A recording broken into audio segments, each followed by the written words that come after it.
안녕하세요. 한의사 이경희입니다. 자, 암을 이기는 치료법 벌써 네 번째 시간입니다. 잠깐 제 얘기부터 시작을 하자면요.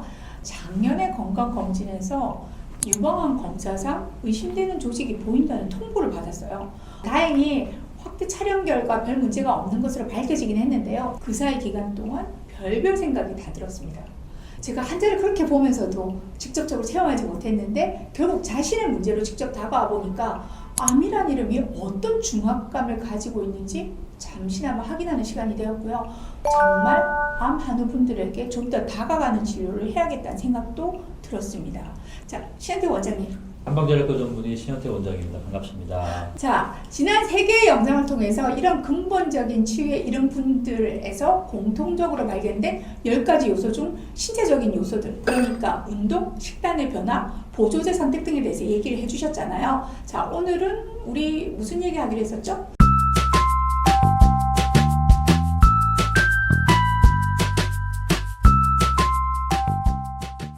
자, 오늘은 이제 신체적인 요소 이외의 나머지 정신적, 사회적, 그리고 영적인 요소들에 대해서 이야기를 드리려고 합니다. 자, 지난 시간 WHO의 건강에 대한 정의를 말씀드렸죠. 신체적, 정신적, 사회적, 그리고 영적으로 완전히 평안한 상태라고 정의된다. 이렇게 말씀드렸었습니다.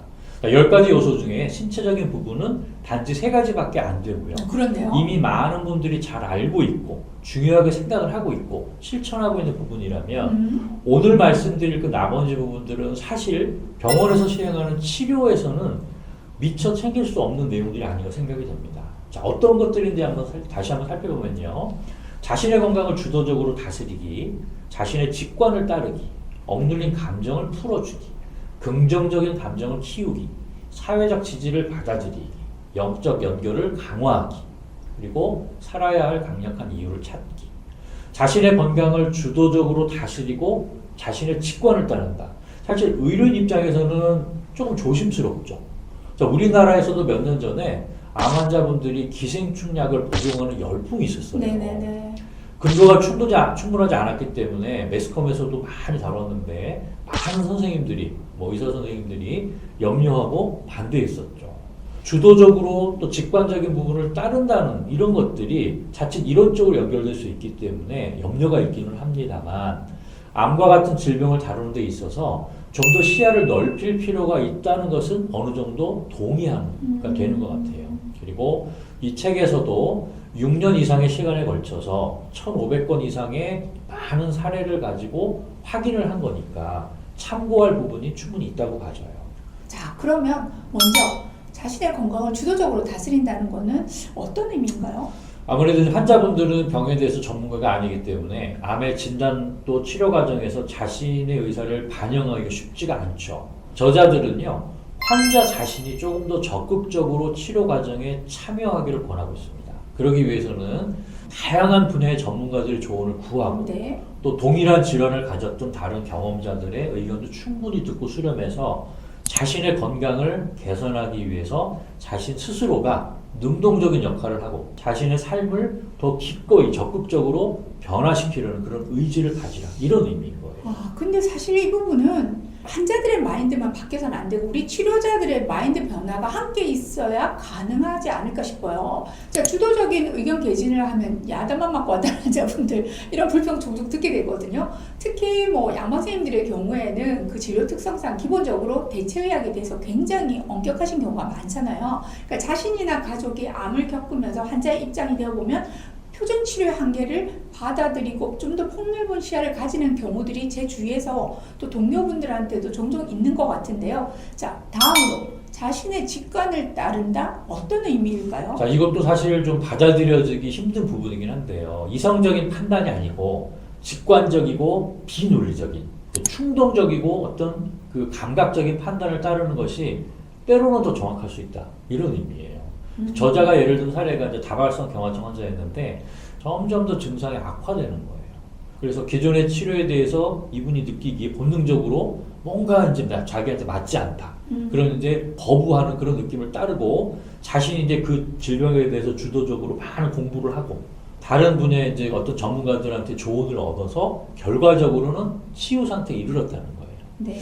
암의 진단과 같이 청천벽력과 같은 엄청난 스트레스 상황에서 우리의 직관적인 영역은 예민하게 작용할 수 있다고 설명하고 있습니다. 네, 저도 제도권 안에 있는 의료인 입장에서는 이걸 어느 정도 받아들여야 될까 이제 걱정도 좀 되고 또 논란의 여지가 분명히 있는 부분인 것 같아요. 단지 시작은 이렇게 하면 어떨까 싶어요. 우리가 너무 보수적으로 닫아놨던 부분에 대해서 그 부분에 대해서 좀 더 가능성을 열어두는 정도만 돼도 많은 변화가 있을 수 있을 것 같은데요. 자, 다음으로 억눌린 감정 풀어주기. 저는 이 부분이 굉장히 의미가 있는 것 같아요. 네, 한의사 입장에서는 어쩌면 이미 익숙한 표현이잖아요. 여러 연구에서 감정을 억제하는 것은 면역 시스템을 억제해서 질병을 유발하고 신체의 회복 능력, 치유 능력을 방해할 수 있다는 것이 밝혀져 있습니다.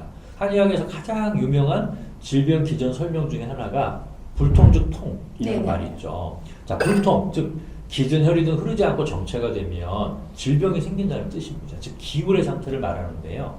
체내 기혈의 흐름이 원활하지 않으면 병의 진행뿐 아니라 치료 효과 역시 제대로 나타날 수 없다는 건데요.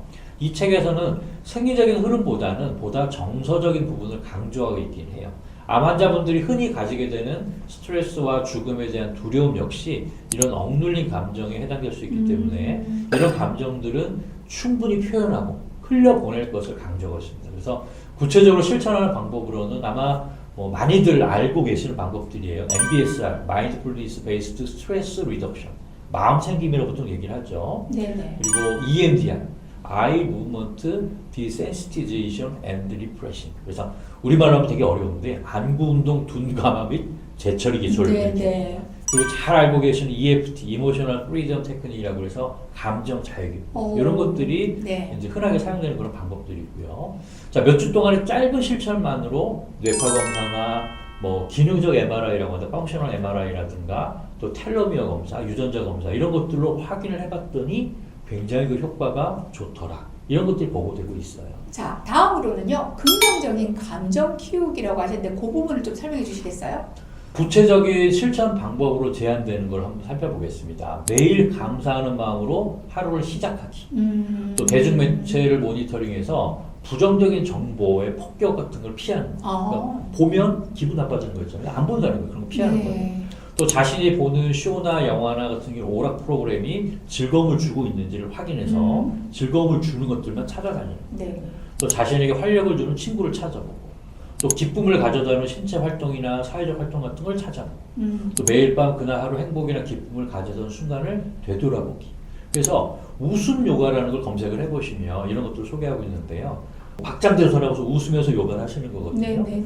또 SNS로 인한 부정적인 영향을 막기 위해서 디지털 디톡스 같은 걸 해보는 것도 되게 중요하게 네. 말하고 있고요. 또 반려동물과 함께 시간을 보내는 것도 추천하고 있습니다. 이 부분은 당장 지금 실천할 수 있는 부분들이 많을 것 같아요. 자, 옆에 항목 다시 정리해드렸으니까 참고하시기 바라고요. 새로운 것을 찾기보다는 이 중 몇 개나 하고 계신지 체크해 보시기 바랍니다. 다음으로 사회적 지지 받아들이기는 구체적으로 어떤 내용인가요? 암 진단을 받으신 분들은 충격, 불신, 또 두려움도 있으실 거고 불안, 분노, 좌절, 슬픔, 죄책감, 절망, 엄청난 감정의 폭주를 경험하게 되죠.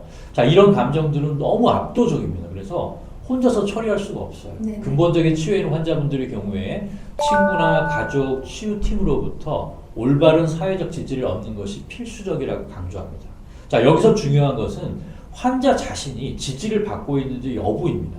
아무리 가까운 사이라고 하더라도 지지를 받고 있다는 생각이 들지 않는 경우에는 효과 없다는 거예요. 네. 치유에 도움이 되지 않는다는 거예요. 그래서 올바른 지지를 받을 수 있는 커뮤니티를 구성하는 것이 중요하다고 합니다. 네네. 아닌 사람들은 그 커뮤니티에서 제외해야 되는 거고요. 또 경우에 따라서는 생각지도 않았는데 어떤 사람으로부터 그런 지지를 받게 되는 경우도 있기 때문에 이런 커뮤니티 구성을 위해서 노력하고 관심을 가지는 것 굉장히 중요하다고 얘기하고 있습니다. 자, 또 한 가지 중요하게 언급하고 있는 것은요. 온라인 지지 모임도 충분히 의미가 있기는 하지만 직접적으로 접촉을 할 때만큼의 에너지가 없기 때문에 네. 가능하면 실제적이고 물리적인 접촉을 할 수 있는 그런 지지가 필요하다고 합니다.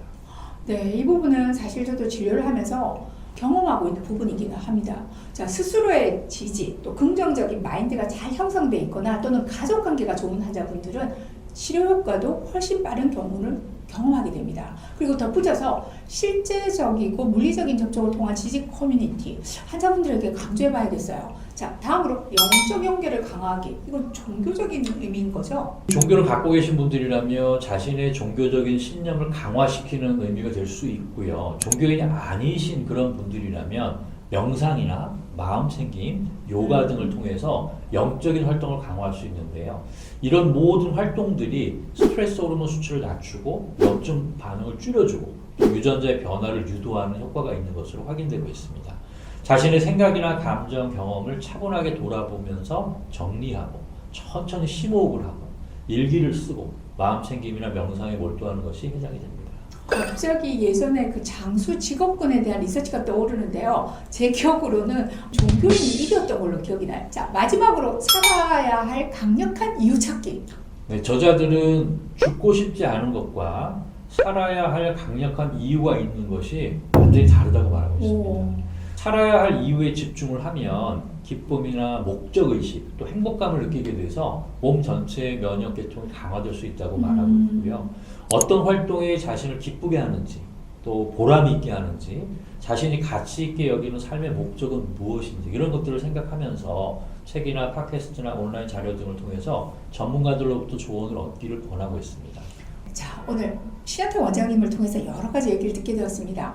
암 분명히 두려운 존재지만 여러 많은 분들이 이겨낸 사례들이 실제로 존재하고 있는 것을 함께 나누고 있는데요. 자, 그분들이 공통적으로 나음을 얻기까지 중요하게 실천했었던 10가지 요소들. 놀라운 건요, 이 10가지 요소들이 요란하거나 뭐 엄청나게 새롭다거나 그렇지 않다는 거죠. 자, 뒤집어 생각해 보면 그렇기 때문에 진리라는 거죠. 우리는 알고는 있지만 실천하지 않은 것들이 커다란 암종을 만들어내고 우리 몸을 무너뜨린다고 할 수 있습니다. 암은 물론 아직은 저희들이 풀지 못한 숙제인 여러 가지 난치성 질환들 너무 많죠. 자, 이 요소들로 잘 훈련하는 것이 이러한 질환들로부터 몸을 건강하게 지킬 수 있을 것이라고 저는 확신이 되는 것 같습니다. 자, 오늘 뭐 긴 얘기들 많이 나누어 주신 신한태 원장님 감사드리고요. 다음에 또 좋은 기회 만나뵙도록 하겠습니다. 감사합니다. 감사합니다.